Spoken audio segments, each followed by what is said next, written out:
Welcome to Q Studio, and this is another Our View or Q View. And boys and girls, hello, yes, Michael. Kris, Michael, and unfortunately Erica couldn't make it this week. She's still not feeling well. That United We Dance party. Oh, hello, stuff. Bent Wasn't TV it good? fundraiser. It was a great night. It was, yes. Got to meet many of the people who came up to us and fans said how out much there, they thank enjoyed you. the show. Lovely, yes. Yeah. Erica got to meet a stalker too, apparently. Well, apparently the colouring, well, that green light. Look, I'm still feeling a bit great. I'm dreadfully sorry. These technicians at the back, they just can't get it right. Not to worry, but look, this week some serious things and some fluff things to talk about. Yes, we need, yes. When is a permanent resident not a permanent resident? But how do you define permanent resident? Well, there's that guy, you know, who's been sent back to Serbia. Yes, He's been living here like 30-something years, right? But of course he did commit a crime. Correct, yes, that's right. And there's currently also a boy And how do you or a apply guy. for citizenship though? Well, that's the thing. I was going to move on to that in a minute. There's also a Turkish guy in Villawood. He's been here since he was 6. He's 39 now. Yeah, that's and 33 years, true. He's been judged as a person of not quite good character or something. Okay, so... and he's about to be deported as well. Okay. So when is permanent not permanent? But when do you want to apply for citizenship? Well, there is that point too. I think if you've been here like 30-something years... Don't you want to be a citizen? I mean, if you're going to consider yourself a permanent resident, doesn't that mean a citizen? Well, there's this whole question, stink with Malta at the moment, where people who came to Australia and then have gone back to Malta have been offered residency, but their children have not. The dual citizenship, doesn't that apply? I think so, but I don't understand that whole dual citizen thing. I'm not real clear on it myself. It's like, I know, like, I've got Greek friends who are like terrified to go back to Greece because they'll get stuck into the army. Yes, that's real conscripted immediately. Well, we don't have that here, thank God. Fortunately, oh dear. Could you imagine that? Well, we have to talk about this. I'm really sorry. Australian Idol. Oh, Michael. Robbed. But that Kate, she was all right. Yeah, but I just think that, was it Emily? Emily, the girlfriend from Queensland? Yes, I think she should have got it. She was quite good, yes. To think that 6 months ago she was driving a forklift. Well, true. And she had a voice hiding under there all the time. Yes, I think, well, did you hear that woman on the telly? She was like from Bendigo, of course. She spent $800. On dolling up and voting. My goodness, no. So if that's just one person in Bendigo... Imagine what others have done, true, that's I think true. they've just bankrupted Bendigo. They've all taken out extra Citibank cards Telstra or something. will be happy. Please, don't even go there. And, of course, also talking about the TV this week, or last week, did you watch the gymnastics? Weren't they fantastic? The boys are always worth it. So flexible. Talk about filth. Oh, contortionists.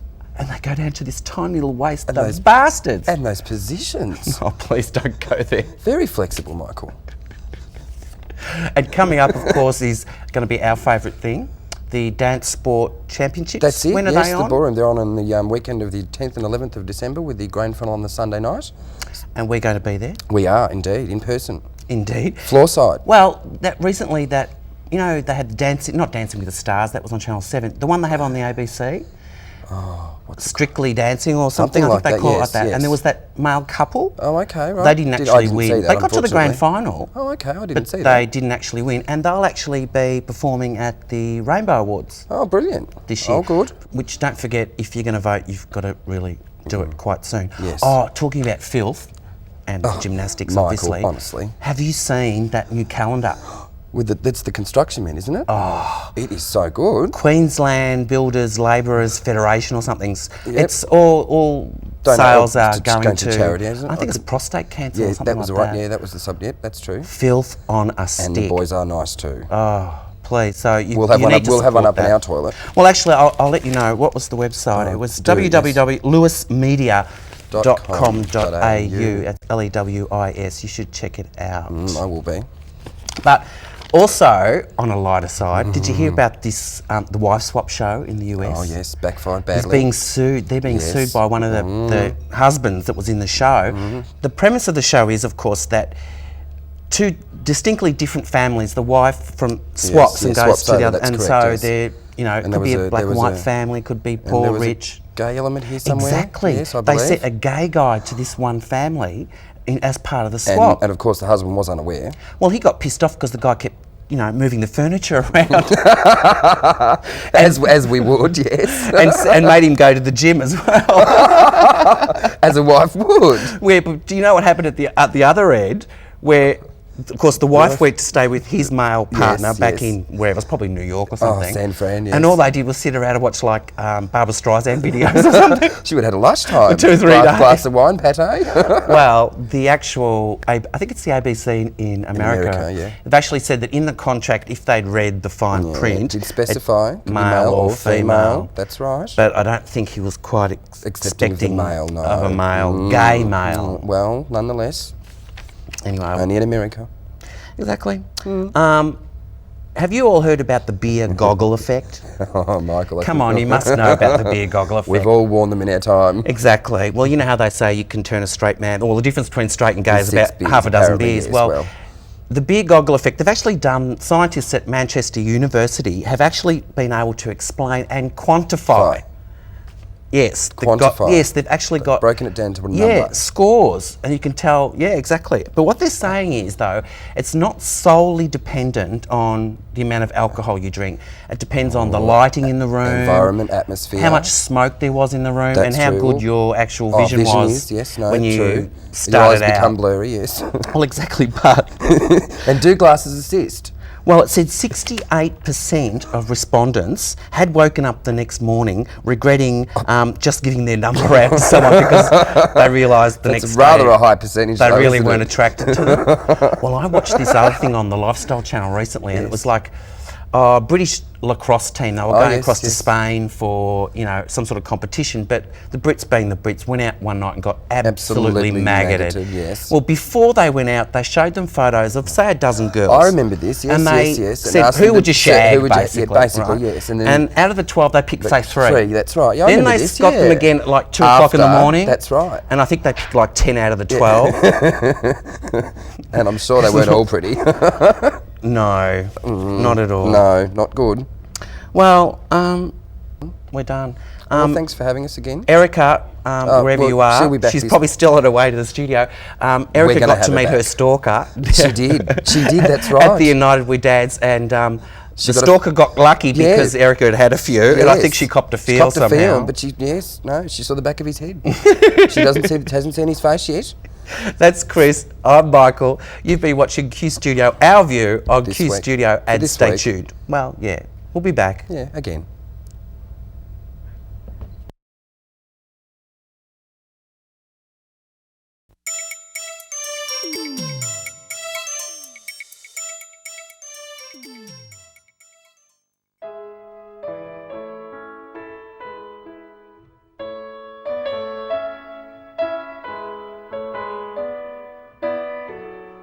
Kilda actually has a fairly long and diverse history, and it's been all sorts of things to many different people, to all sorts of people.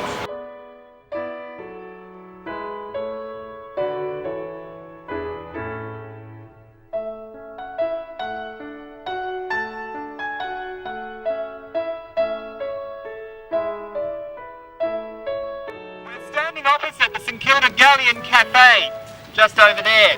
It's one of the old survivors of St Kilda, dates from the 1930s when it used to actually be ground in Ackland Street. It was a well-known hangout for jazz musicians back in the 30s and 40s, and some of Melbourne's biggest jazz names of the time actually used to use it as sort of an informal after-hours club. It also became very popular with some of Melbourne's more outrageous drag queens, and we have a wonderful story from Truth newspaper, December 1950, when a Melbourne drag who went by the name of Zazu Pitts turned up in a coroner's court inquest. Zazu and a friend had actually been to the Galleon round in Ackland Street for an evening of jazz and illicit drinking. Afterwards they got into the car, drove around the town for a while, and I think Zazu was pretty drunk by this stage, hanging out the door of the car, screaming at people as she went past. Anyway, they got to Queen's Bridge across the Yarra and found a man sitting on the balustrade of the bridge, staring down into the water. And Zazu said, "I don't like the look of that one," and went over to see the man. The next thing, there's a splash. And the coroner wanted to know, did he jump or was he pushed?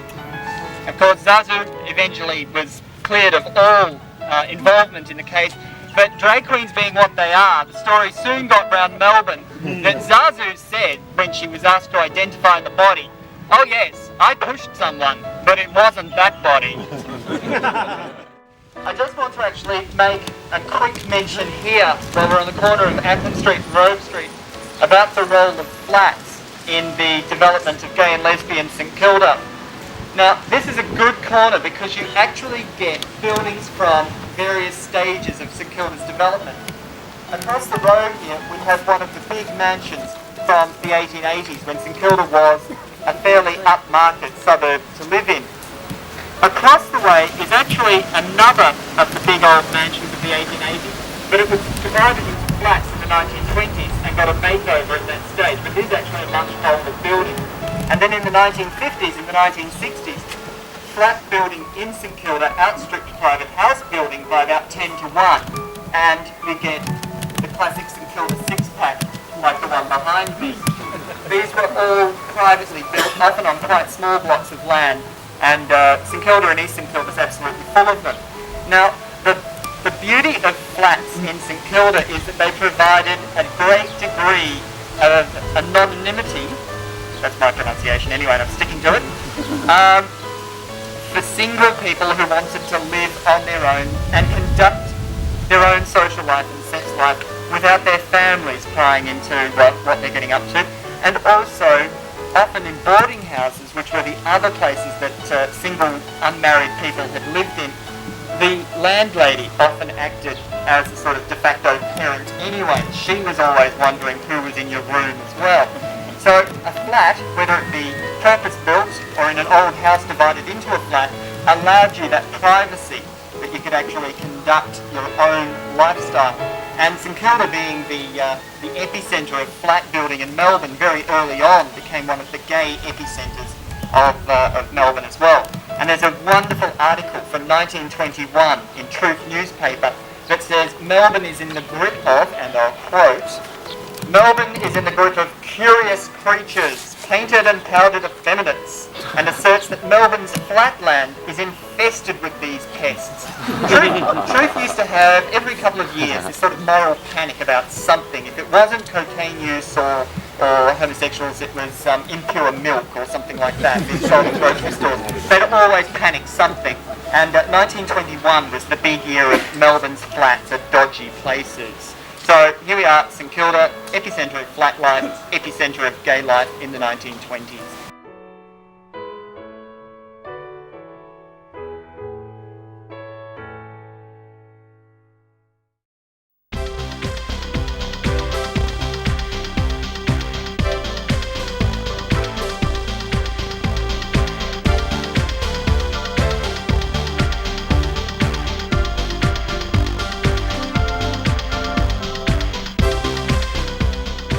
Well, hello, it's Studio Q. We're looking through the lavender lens again, and in celebration of the fact that it's a lovely Melbourne summer, we're out here in the park. What better way to spend a Melbourne summer, I think? How brilliant, I say. On this very, very lovely, cloudy, rather frigid day. Unfortunately, we left the insect repellent at home, but you know, I could use losing some weight by being eaten by insects alive. It'd be pretty great. Not having them suck your blood. No. Anyway, I'm Alan, as you may or may not know. This is Mark. Howdy, Mark. Hi, I'm Mark. Hey, really? Hello, Alan. How are you? Good. That's good. Nice to have you with us on Studio Q.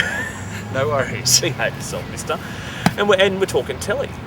And in fact, there seems to be you're a Kiwi. Yeah, don't hold it against me. Yes. I wasn't, anyway.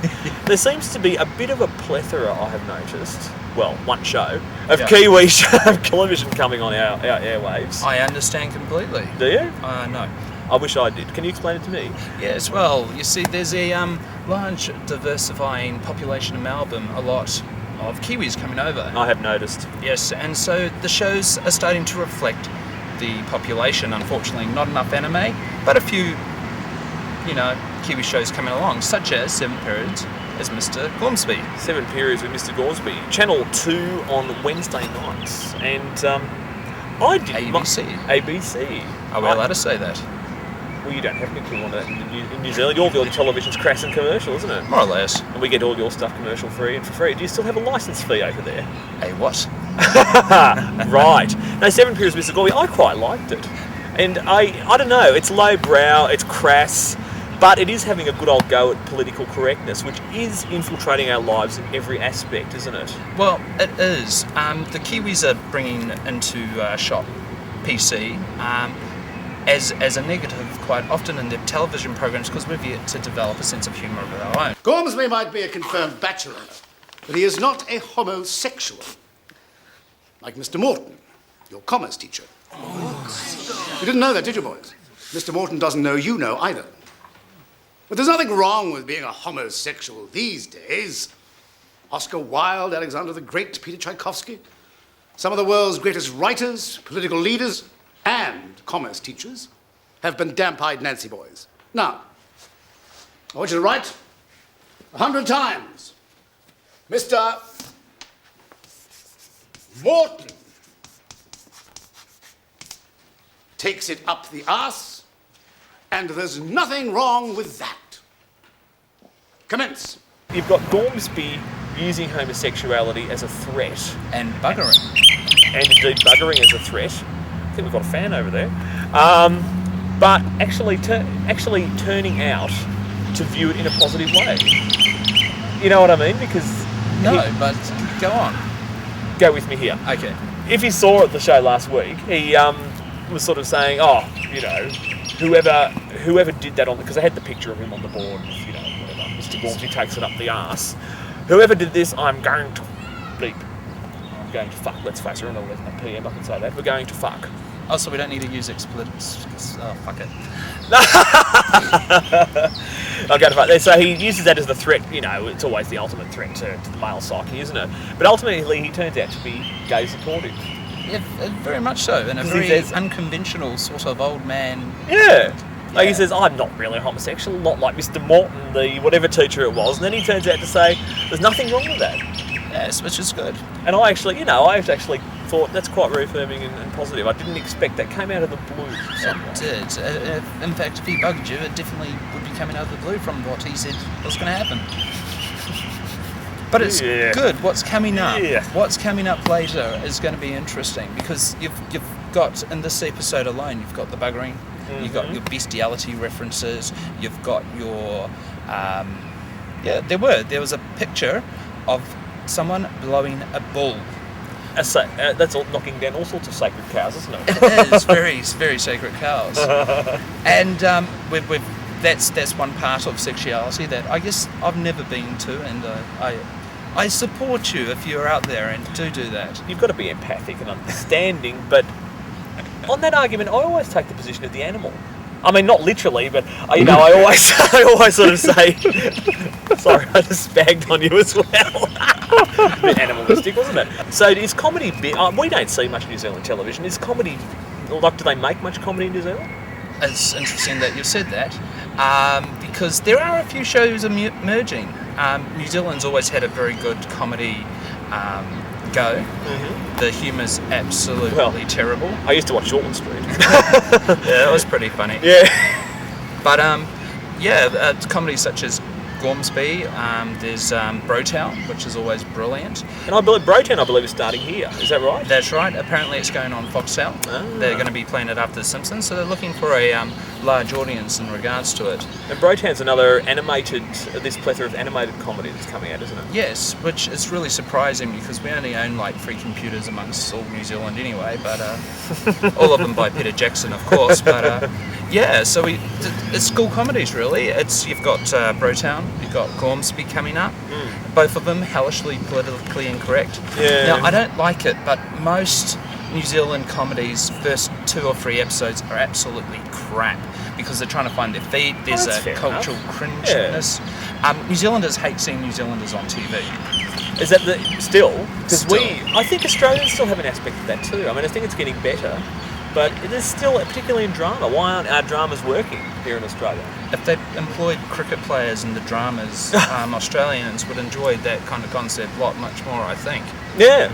Well, as a New Zealander, do you think that the ratio of locally produced television to foreign produced, well, mainly American, is there? How do we compare to New Zealand? Us compared to Aussie versus New Zealand, which is always a really interesting match. In Australia, there's far more amounts of Australian television per everything else. New Zealand, it's like 5 minutes per, for 24 hours. Is it? Yeah. Really? Over, 4 stations. Well, I suppose, you've got too many channels, too many air hours over there, don't you, really, for the population? Which is why New Zealand seems to play all the foreign stuff that we get, like CSI is about 5 or 6 months behind in Australia. New Zealand plays it first because there's nothing else to play. And nothing else to do. Aren't they awful? There's another animated one, talking of animated. Yes. Bromwell High. I don't know if you caught Bromwell High on the ABC last week. That's a British animated school. What is it with school programs at the moment? Another British animated school comedy. And really, again, similar mould to Gormsby in a way. I'd say they work. You've got teachers, you've got Bromwell High. In New Zealand, you've got Brotown and Gormsby. It's a tried and true method of television. Yeah. And it's bloody funny. It is. It's the whole, you've got kids and old people. What's Generation funnier gap. than that? Yeah, exactly. The teller is so smug. We can't let her win everything. I got to do a better presentation than her. That's gonna be tough. I heard she's doing Into the Shipwreck. I need to find someone everyone is intolerant to and be nice to them. Keisha, some big girls has glued me to the toilet. Bite me, Kylie.